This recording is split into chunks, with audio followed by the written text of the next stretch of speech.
How impressed are you that you guys haven't turned the ball over? Can't talk about that. It's like I was saying yesterday. It's like the no-hitter. You can't. Our guy, it's something that we harp on. Like I'm sure, like most people, and it's one of those things you can just never. There's no kind of off day for coaching ball security. Whether it's decision making, how we do things on defense to try to create turnovers, how we try to secure the ball as either a receiver or a ball carrier. It's just something it's a fundamental. It's like tying your shoes, brushing your teeth. You have to do it every single day the right way, or it's gonna pop up. How do you harp on it though? I mean, just literally say hold on to the ball? Or? Yeah. I mean, you try to, just like you're coaching. Your hands fitting on a block or something. There's ways you carry the football, ways you catch and tuck the football, and you show the good ones on TV or on film, and coach from the not so good ones, and just try and then have guys buy into it, which is the biggest part. So one of the biggest differences you noticed in Marcus this year? I know early on last year that was something that he had preached out a lot, was ball security. I mean, he's a guy that he gets on the perimeter and he takes liberties with the ball a few times, just in how he carries it, and he's so dynamic and athletic. He can get away with it sometimes, but that's where your natural reaction is never to hold the ball 100% perfectly. Your natural reaction is to be loose, and so that's kind of one of the things you have to teach guys how to fall down and teach guys how to get up while maintaining perfect ball security, and that's something that's just ongoing. Marcus's biggest deal is just making decisions, making great decisions. He's a very accurate passer, and his ball security issues either come, like you're saying, a broken play situation, or just forcing something, and that's where you just have to just hammer home great decision making, and he's awesome.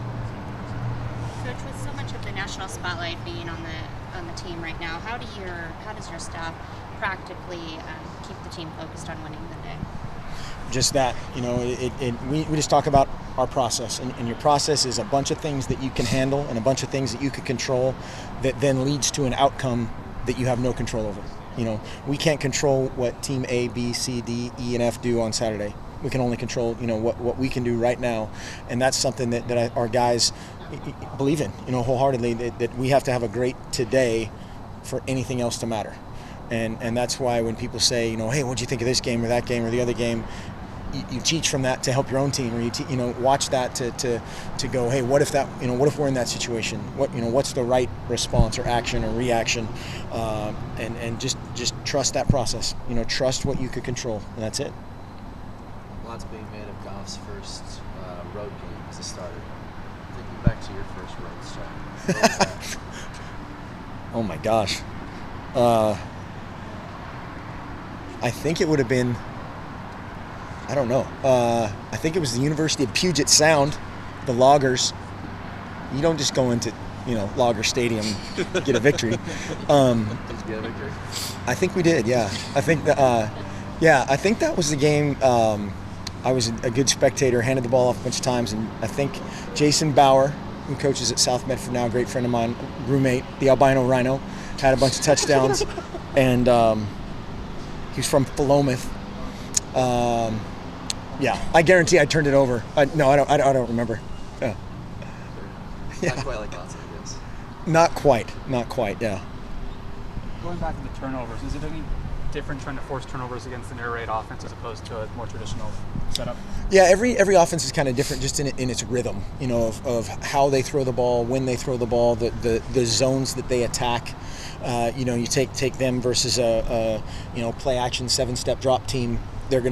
The routes are totally different. The route structure is different, and so to a certain extent, maybe it's more guys in the rush, maybe it's more guys in the coverage, changing that up, and then trying to make it look the same to confuse an inexperienced quarterback. But yeah, there's kind of rhythm and distribution by every offense that's different. What went into your decision not to practice outside this week? We just try to get quality work. We'll go outside probably tomorrow and the next day. Just a normal Thursday, Friday for us. We try to get a few kicks in, but we just try to get quality over. There's the elements. Yeah, exactly. There's a certain element of our guys are tough. we don't sit there and worry about our guys being tough and gutting out a wet, cold practice. We want to show up confident and ready to rock, and our guys have had enough wet ball or situations to manage that. You mentioned a couple times how you guys haven't really been challenged vertically yet defensively, and obviously the margin of victory that you had the first 3 games not really tested yet.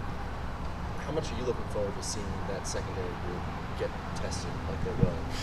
I love watching our defense play. I love how those guys fly around, gang tackle, and this in so many ways is similar, but just like we're talking about from the how you attack a system, totally different. Maybe it's a 1 or 2 man route in the last couple weeks, a max protection play action, and they're trying to challenge a deep zone and an intermediate zone, and that's it. These guys are gonna make you defend the entire field. In the quick game, they're going to make you defend the entire field, run, throwing screens. They're going to, take some shots down the field.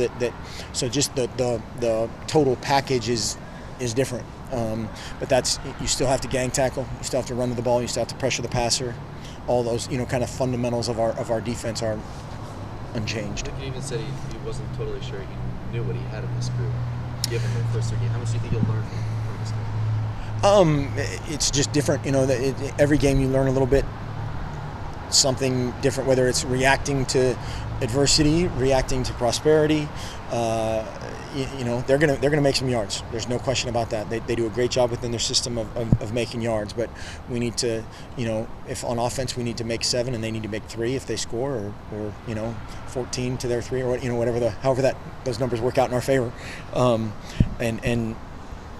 We just need to keep playing and doing what we've done.